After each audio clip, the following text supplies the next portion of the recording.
Channapatna tahsildar B N Girish ಅವರ ಜನಪ್ರಿಯತೆ ಹಾಗೂ ಸಮಾಜಮುಖಿ ಕೆಲಸಗಳ ಸಲುಗೆಯನ್ನೇ ದುರುಪಯೋಗಪಡಿಸಿಕೊಂಡ ರೌಡಿ ಶೀಟರ್ ಒಬ್ಬ ರಾತ್ರಿ ವೇಳೆ ತನ್ನಿಬ್ಬರು ಸ್ನೇಹಿತರೊಂದಿಗೆ ಅವರ ಸರ್ಕಾರಿ ವಸತಿ ಗೃಹಕ್ಕೆ ನುಗ್ಗಿ ಮಾರಣಾಂತಿಕ ಹಲ್ಲೆ ನಡೆಸಿರುವ ಆಘಾತಕಾರಿ ಘಟನೆ ಬೆಳಕಿಗೆ ಬಂದಿದೆ. ತಹಶೀಲ್ದಾರ್ ಅವರನ್ನು ಪ್ರಜ್ಞೆ ತಪ್ಪಿಸಿ ಬೆತ್ತಲೆಗೊಳಿಸಿ ವಿಡಿಯೋ ಚಿತ್ರೀಕರಿಸಿರುವ ದುಷ್ಕರ್ಮಿಗಳು ಹಣಕ್ಕಾಗಿ ದೈಹಿಕ ಹಿಂಸೆ ನೀಡಿ ಬ್ಲ್ಯಾಕ್ ಮೇಲ್ ಮಾಡಿರುವ ಕುರಿತು ಚನ್ನಪಟ್ಟಣ ಪೊಲೀಸ್ ಠಾಣೆಯಲ್ಲಿ ದೂರು ದಾಖಲಾಗಿದೆ.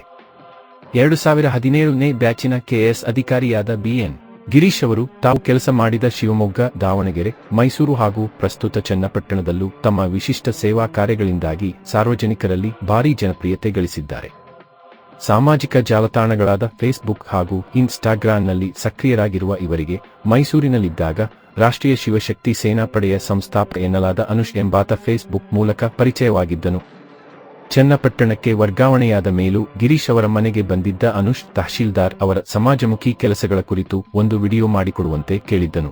ಜೂನ್ 28ರಂದು ರಾತ್ರಿ 11 ಗಂಟೆಗೆ ಕರೆ ಮಾಡಿ, ಮೈಸೂರಿನಿಂದ ಬೆಂಗಳೂರಿಗೆ ಹೋಗುತ್ತಿದ್ದು ದಾರಿಯಲ್ಲಿ ನಿಮ್ಮನ್ನು ಭೇಟಿಯಾಗಿ ವಿಡಿಯೋ ಮಾಡುತ್ತೇನೆ ಎಂದು ಹೇಳಿ ರಾತ್ರಿ 2 ಗಂಟೆ ಸುಮಾರಿಗೆ ತನ್ನ ಸಹಚರರಾದ ಶೋಭರಾಜ್ ಹಾಗೂ ನವೀನ್ ಜೊತೆ ತಹಶೀಲ್ದಾರ್ ನಿವಾಸಕ್ಕೆ ನುಗ್ಗಿದ್ದಾನೆ.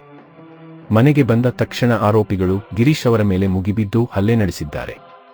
ಅವರ ಬೆರಳಿನಲ್ಲಿದ್ದ 8 ಗ್ರಾಂ ಚಿನ್ನದ ಉಂಗುರ, 14 ಗ್ರಾಂ ಚಿನ್ನದ ಸರ ಹಾಗೂ ಸೊಂಟದ ಬೆಳ್ಳಿಯ ಉಡುದಾರವನ್ನು ಬಲವಂತವಾಗಿ ಕಸಿದುಕೊಂಡಿದ್ದಾರೆ. ಬಳಿಕ ಅನುಷ್, ನನಗೆ ಚೀಟಿ ವ್ಯವಹಾರದಲ್ಲಿ ನಷ್ಟವಾಗಿದ್ದು 10 ಲಕ್ಷ ರು ಬೇಕು, ಬೀರುವಿನ ಕೀ ಕೊಡು ಎಂದು ಬೆದರಿಸಿದ್ದಾನೆ. ಕೀ ಮನೆಯವರ ಬಳಿ ಇದೆ ಎಂದಾಗ ಮತ್ತಷ್ಟು ಕೆಟ್ಟ ಆರೋಪಿಗಳು ಗಿರೀಶ್ ಅವರನ್ನು ಹಾಸಿಗೆಯ ಮೇಲೆ ಮಲಗಿಸಿ ದಿಂಬಿನಿಂದ ಮುಖ ಮುಚ್ಚಿ ಉಸಿರುಗಟ್ಟಿಸಿ ಕೊಲೆ ಮಾಡಲು ಯತ್ನಿಸಿದ್ದಾರೆ. ಇದೇ ವೇಳೆ ತಹಶೀಲ್ದಾರ್ ಅವರನ್ನು ನಗ್ನಗೊಳಿಸಿ ಮೊಬೈಲ್ನಲ್ಲಿ ವಿಡಿಯೋ ಚಿತ್ರೀಕರಿಸಿಕೊಂಡಿದ್ದಾರೆ.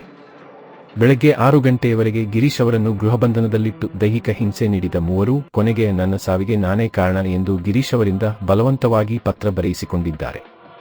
ನಾಳೆಯೊಳಗೆ 10 ಲಕ್ಷ ರು ನೀಡದಿದ್ದರೆ ನಿಮ್ಮ ನಗ್ನ ವಿಡಿಯೋಗಳನ್ನು ಸಾಮಾಜಿಕ ಜಾಲತಾಣಗಳಲ್ಲಿ ಲೀಕ್ ಮಾಡುತ್ತೇವೆ ಎಂದು ಬೆದರಿಕೆ ಹಾಕಿ ಅಲ್ಲಿಂದ ಕಾಲ್ಕಿತ್ತಿದ್ದಾರೆ. ಹೊರಹೋಗುವಾಗ ಪತ್ರವನ್ನು ಹರಿದು ಹಾಕಿದ್ದರೂ ಬಳಿಕ ಮತ್ತೆ ಫೋನ್ ಮಾಡಿ ಹಣಕ್ಕಾಗಿ ಬ್ಲ್ಯಾಕ್ ಮೇಲ್ ಮುಂದುವರಿಸಿದ್ದಾರೆ.